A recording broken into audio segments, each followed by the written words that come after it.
सेना में अग्निवीर भर्ती को लेकर युवा कांग्रेस ने सवाल खड़े किए हैं। युवा कांग्रेस ने अग्निवीर भर्ती प्रक्रिया को खत्म कर वापस सेना में पुरानी भर्ती प्रक्रिया बहाल किए जाने की मांग उठाई है। युवा कांग्रेस के राष्ट्रीय सचिव मितेंद्र दर्शन सिंह ने आज प्रेस कॉन्फ्रेंस कर अग्निवीर भर्ती परीक्षा को लेकर केंद्र सरकार पर बड़ा हमला बोला।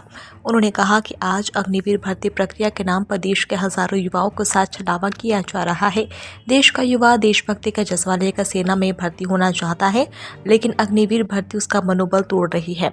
आज अग्निवीर सेना से रिटायर होते हैं तो उनके हाथ में सिर्फ 11 लाख रुपए थमा दिए जाते हैं, जबकि पहले सेना में भर्ती जवान को रिटायरमेंट के बाद भी सरकार से मदद मिलती थी। सेना में भर्ती जवान को यह भरोसा होता था कि सीने पर गोली खाने के बाद भी उसकी सरकार उसके साथ मदद के लिए खड़ी होगी, उसके परिवार की जिम्मेदारी सरकार उठाएगी।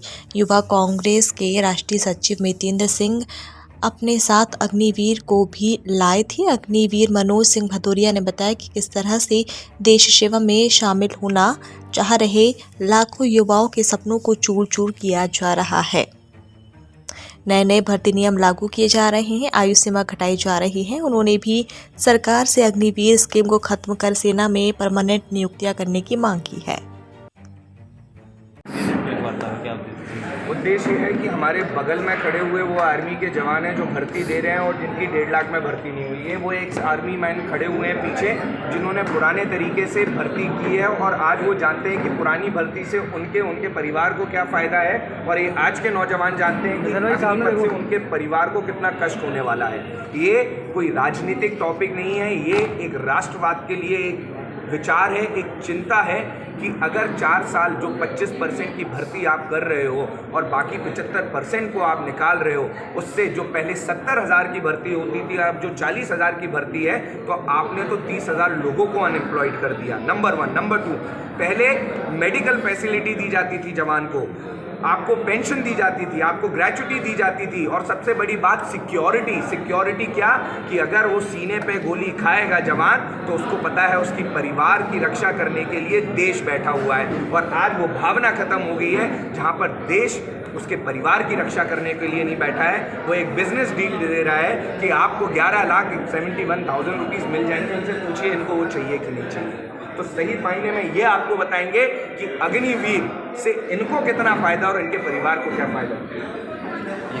सिंह भदौरिया है। क्या कहना चाहिए?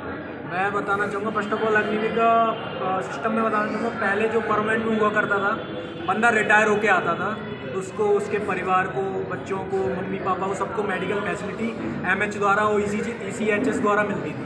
अभी 4 साल के लिए भर्ती होने जाओगे, वहाँ से वापस आओगे, 4 साल तक सिर्फ तुम्हारे लिए मेडिकल फैसिलिटी है।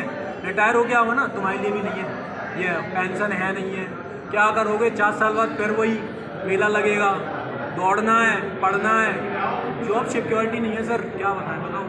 और मेन वो एज बताओ। हाँ, एज का और मैं बताऊँ, पहले टेक्निकल और क्लर्क का एज 23 हुआ करता था, 18 से 23, और अब टेक्निकल और क्लर्क की एज 21 कर दी, 21 क्या 20.5 कर दी अभी। और एयरफोर्स का बताऊँ, एयरफोर्स में एज 21 इन्होंने करी है, और अभी जो 2025 का बैच निकाला है ना इनने, अभी फॉर्म चल रहे हैं एयरफोर्स के, तो जो बंदा 1 जनवरी 2004 को पैदा हुआ है ना, वो अभी 20 साल का हो रहा है।